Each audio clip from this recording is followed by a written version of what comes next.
The morning rush at Brewed Awakening Café was always chaos. Orders shouted over the hiss of the espresso machine, the clatter of plates, the smell of fresh pastries and burnt coffee that never quite made it into the trash. Emma Clarke had worked there for 2 years, long enough to know every regular's order by heart, and exactly which customers would leave a tip and which ones wouldn't. She was 26, brown hair pulled back in a ponytail, a genuine smile that never quite faded even when her feet ached and her manager was being impossible, which was often. She worked the morning shift 6 days a week because she needed the money. Student loans didn't pay themselves, and neither did rent in a city where even studio apartments cost more than most people made in a month. It was a Tuesday, slower than usual. The morning crowd had cleared out, leaving just a handful of laptop warriors camped out at corner tables, nursing cold coffee and pretending to work. Emma was wiping down the counter when the door opened. She looked up out of habit, ready with her customer service smile. An old man walked in, maybe 70, white hair, weathered face. He wore jeans, a flannel shirt, and a worn leather jacket that looked like it had survived a few decades. But what caught Emma's attention wasn't the man. It was a dog walking beside him. A German shepherd, big, well-trained, wearing a vest that read in bold letters, "Service, dog, do not pet." Emma's smile widened. She loved dogs, always had. The man approached the counter slowly, the dog matching his pace perfectly. When he stopped, the dog sat immediately. Disciplined, professional. Emma leaned on the counter. "Good morning. What can I get you?" The man's voice was quiet, polite, black coffee, large, and if you've got any plain croissants, I'll take one of those. Emma nodded. "You got it." She glanced down at the dog. Beautiful dog. The man's face softened slightly. "Thank you. His name's Ranger." Emma smiled. "Well, Ranger is very handsome." She rang up the order and was reaching for a cup when a voice cut through the cafe like a knife. "Excuse me, what is that?" Emma turned. Her manager, Derek Collins, was standing in the doorway to the back office. He was 38, balding. The kind of guy who wore too much cologne and thought being a manager at a coffee shop made him important. He was staring at the dog with an expression somewhere between disgust and outrage. Emma blinked. "What's what?" Derek pointed. That dog. Why is there a dog in my cafe?" Emma's stomach tightened. She knew that tone. "Derek is a service dog. See the vest?" Derek's face turned red. "I don't care what kind of vest it's wearing. We have health codes, no animals allowed, period." The old man spoke up, his voice still calm but firm. "Sir, under the Americans with Disabilities Act, service dogs are legally allowed in all public spaces, including restaurants." Derek's jaw clenched. "I don't care about your act. This is my business, and I say no dogs." The old man didn't argue. He just stood there, quiet, patient. But Emma could see the tension in his shoulders, the way his hand moved slightly toward the dog's head. A reflex, comfort. Emma stepped forward. "Derek, he's right. It's federal law. You can't refuse a service dog." Derek turned on her. "Oh, so now you're a lawyer?" Emma held her ground. "No, but I know the law, and if you kick him out, we could get sued." Derek's eyes narrowed. "Then maybe I don't need an employee who doesn't follow my rules." Emma's heart dropped. "What?" Derek crossed his arms. "You heard me. If you serve him, you're fired." The cafe went silent. The laptop warriors stopped pretending to work and were now watching. The old man spoke again, his voice quieter now. "Miss, it's okay. I'll leave. You don't have to lose your job over this." Emma looked at him, at the dog, at Derek, and she made a decision. She turned back to the espresso machine. One large black coffee and a croissant. "Coming right up." Derek's voice was ice. "Emma, don't." She ignored him. Poured the coffee, grabbed the croissant from the case, bagged it, set it on the counter. The old man reached for his wallet, but Emma shook her head.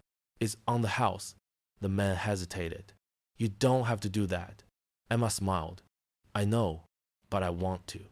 The man nodded slowly, took the coffee and the bag. "Thank you." His voice was thick. Emma nodded. "Have a good day, sir, and thank you for your service." She noticed the navy pin on his jacket. The man left. The door closed behind him. and Derek exploded. "You're done! Get out!" Emma's hands were shaking, but she kept her voice steady. "Derek, you are violating federal law." Derek stepped closer. "I don't care. You are fired. Get your stuff and leave. Now." Emma felt tears sting her eyes, but she refused to let them fall. She untied her apron, dropped it on the counter, and walked to the back to grab her bag. As she left through the front door, the laptop warriors were already on their phones. She didn't know it yet, but 3 of them had recorded the entire exchange, and one of them was already uploading it to Twitter with the caption, "Manager fires employee for following the law and helping a veteran. This is Brewed Awakening Café in San Diego. Disgusting." Emma sat in her car for 10 minutes, trying to process what had just happened. She'd been fired for doing the right thing, for following the law. Her phone buzzed, a text from her roommate. "You okay?" Someone had already told her. Emma didn't reply. She just sat there, staring at the steering wheel, wondering how she was going to pay rent. 15 minutes after Emma left, the door to Brewed Awakening opened again. But this time, it wasn't one person. It was 10. All of them wearing Navy uniforms. Navy SEALs. They walked in with the kind of presence that made everyone in the cafe stop and stare. Derek looked up from the register, annoyed. "We're not a military recruiting station." One of the SEALs, a tall man in his 30s with a hard face and calm eyes, stepped forward. "Are you the manager?" Derek straightened, trying to assert authority. "Yeah, I am, and I'm busy, so if you're here to order, get in line." The SEAL didn't move. "We're not here to order. We're here about what happened 20 minutes ago." Derek frowned. "What are you talking about?" The SEAL pulled out his phone, turned it around, showed Derek the video. The one that was already going viral. The one with over 50,000 views and climbing. Derek's face went pale. The SEAL's voice was calm but carried weight. "That man you kicked out? Retired Senior Chief Petty Officer Daniel Grant. Navy SEAL.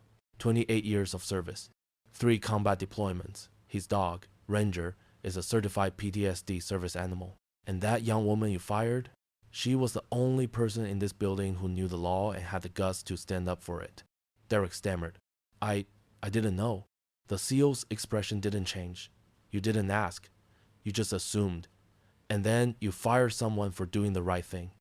Another SEAL stepped forward, older, more decorated. "You know what's interesting? Senior Chief Grant called us, told us what happened, told us not to make a scene. But we don't leave our brothers behind. And we sure as hell don't let good people get punished for helping them." Derek was sweating now. "Look, I'm sorry. It was a misunderstanding."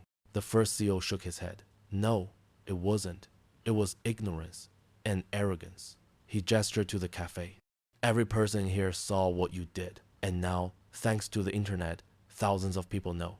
Derek's voice cracked. "What do you want me to do?" The SEAL leaned in slightly. "Hire her back. Apologize. Publicly. And maybe learn the damn law." Derek nodded frantically. Okay, I'll call her right now." The SEAL straightened. "Good. Because if you don't, we'll make sure every veteran, every service member, and every decent person in this city knows what kind of man you are." The SEALs turned and walked out. As they left, the cafe erupted, not in applause, in whispers, in phone cameras. In a dozen people posting their own videos with captions like "Navy SEALs just destroyed this manager and justice for the girl who got fired." Derek stood behind the counter, hands shaking, and pulled out his phone. He called Emma. It rang 4 times before she answered. "Hello?" Her voice was flat. "Emma, it's Derek. I need you to come back." There was a long pause. "Are you serious?" Derek swallowed. "Yes, I made a mistake. I'm sorry. Please come back." Emma's voice was cold. "Why? Because it's the right thing to do? Or because you got called out?" Derek didn't answer. "That's what I thought." She hung up. Derek tried calling again. It went to voicemail. He tried texting. No response. By that afternoon, the video had hit 1 million views. Local news stations were calling. Yelp reviews for Brewed Awakening were flooding in. All 1 star. All referencing the video. The cafe's Instagram was bombarded with comments. "Boycott this place. Fire Derek. Justice for Emma." But the next morning, Derek was sitting in his boss's office. The owner of the cafe chain, a woman named Linda Mora, who did not look happy. She slid a printed sheet of paper across the desk. That's the press release we're putting out. It says, "We've terminated your employment, effective immediately." Derek's face went white. "You're firing me?" Linda's expression was stone. "You violated federal law. You created a PR nightmare. And you fired one of our best employees for doing the right thing. Yes, you are fired." Meanwhile, Emma was sitting in her apartment, scrolling through her phone in disbelief. The video had exploded. She had messages from news stations, from lawyers, from people offering to hire her. And then she got a call from a number she didn't recognize. She almost didn't answer, but something made her pick up. "Hello, Miss Clarke? This is Senior Chief Daniel Grant, the man from the cafe." Emma sat up, straight. "Oh, hi. I'm so sorry about what happened." Grant's voice was warm. "Don't apologize. You stood up for me when you didn't have to. I called to say thank you. And to tell you something." Emma waited. "What?" "I called some friends. Navy guys. They went to the cafe. Made sure your manager understood what he did wrong." Emma's eyes widened. "That was you?" Grant chuckled. "Not just me. My team. We take care of our own, and anyone who takes care of us." Emma felt tears welling up. "I don't know what to say." Grant's voice softened. "You don't have to say anything, but I do have a question. Are you looking for work?" Emma blinked. Yeah, I just got fired." Grant paused. "I run a nonprofit. We help veterans transition back to civilian life. Service dog training, job placement, counseling. We've been looking for someone to manage our outreach program. Interested?" Emma's heart pounded. "Are you serious?" Grant laughed. "Dead serious. Pays better than the cafe. And you'll be helping people who actually appreciate it." Emma couldn't speak. She just nodded, even though he couldn't see her. Then she managed to whisper, "Yes, I'm interested." Grant's voice was warm. "Good. Come by tomorrow. We'll talk details." "And Emma, thank you for standing up for me, for Ranger. It means more than you know." The call ended. Emma sat there staring at her phone, tears streaming down her face. Not from sadness, from relief, from gratitude, from the overwhelming realization that sometimes doing the right thing doesn't go unnoticed. Sometimes it's rewarded. Sometimes the universe fights back. And sometimes a group of Navy SEALs storms a cafe to make sure justice is served. 3 months later, Emma was thriving. She loved her new job, loved the veterans she worked with, loved knowing that every day she was making a difference. And Derek? He never found another management job. The video followed him. His name was permanently attached to the phrase, "the guy who fired the girl for helping a veteran." He applied to dozens of places. None called back, because the internet doesn't forget. And neither do Navy SEALs. 6 months after the incident, Emma stood in front of a packed conference room at the San Diego Veterans Center. The nonprofit she now worked for was hosting a fundraiser, and she'd been asked to speak. Public speaking had never been her thing, but when Senior Chief Grant asked, she couldn't say no. She cleared her throat, looking out at the crowd. 50, maybe 60 people, veterans, active duty personnel, families, donors. And in the front row, Grant sat with Ranger at his feet, both of them watching her with quiet encouragement. 6 months ago, Emma began, her voice steadier than she expected. "I was a barista. I made coffee. I smiled at customers, and I tried to do the right thing. That last part got me fired." A few chuckles rippled through the crowd. Emma continued, "I didn't think much about veterans before that day. I respected them. Said thank you when I saw someone in uniform. But I didn't really understand what service meant, what sacrifice looked like, what coming home actually costs." She paused, looking at Grant. "Then I met Senior Chief Grant and Ranger, and I learned that sometimes the wars don't end when you come home. Sometimes they follow you, in your sleep, in crowds. In moments when everything should be fine but your brain tells you it's not. And sometimes a dog is the only thing standing between a veteran and the darkness." The room was silent. Emma's voice grew stronger. "I got fired that day for following the law, for standing up for what was right. And honestly, I thought my life was over. I thought I'd ruined everything." she smiled. But then something amazing happened. A team of Navy SEALs walked into that cafe. Not with guns, not with threats, just with presence, with brotherhood, with the clear message that when you help one of them, they help you back. She looked around the room. That's what this organization does. We help veterans who've given everything. We train service dogs. We provide counseling. We find jobs for people who protected our freedom and now just want to live normal lives. And we do it because it's right, because they earned it, because no one who served this country should ever feel forgotten. The crowd erupted in applause. Emma stepped back, overwhelmed. Grant stood, walked to the podium, and put a hand on her shoulder. Miss Clarke undersells herself, he said into the microphone. She didn't just follow the law that day. She showed compassion, courage. And when it cost her everything, she didn't complain. She moved forward. That's the kind of person we need in this world. He turned to her. Emma, on behalf of every veteran in this room and every service member who's ever needed help, thank you. He reached into his pocket and pulled out a small wooden box. Opened it. Inside was a challenge coin. Navy SEAL trident on one side, on the other, engraved words. Courage, compassion, brotherhood. Grant pressed it into her hand. This is from the team, the guys who showed up that day. We want you to have it, because you're one of us now. Emma's eyes filled with tears. She couldn't speak, just nodded and clutched the coin like it was made of gold. After the event, as people mingled and donated, a reporter from the local news approached Emma. Miss Clarke, there's been talk about a lawsuit against your former employer. Have you considered it? Emma shook her head. No, I don't want revenge. I just want to move forward, help people. That's enough. The reporter pressed.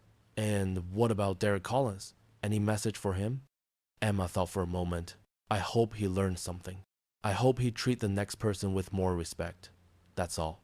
Across town, Derek sat in his apartment, scrolling through job listings with no real hope. The video had over 5 million views now. His name was infamous. Even his family had distanced themselves. He lost his apartment, moved into something smaller, cheaper. His savings were nearly gone. He opened his laptop and, for the 100th time, watched the video.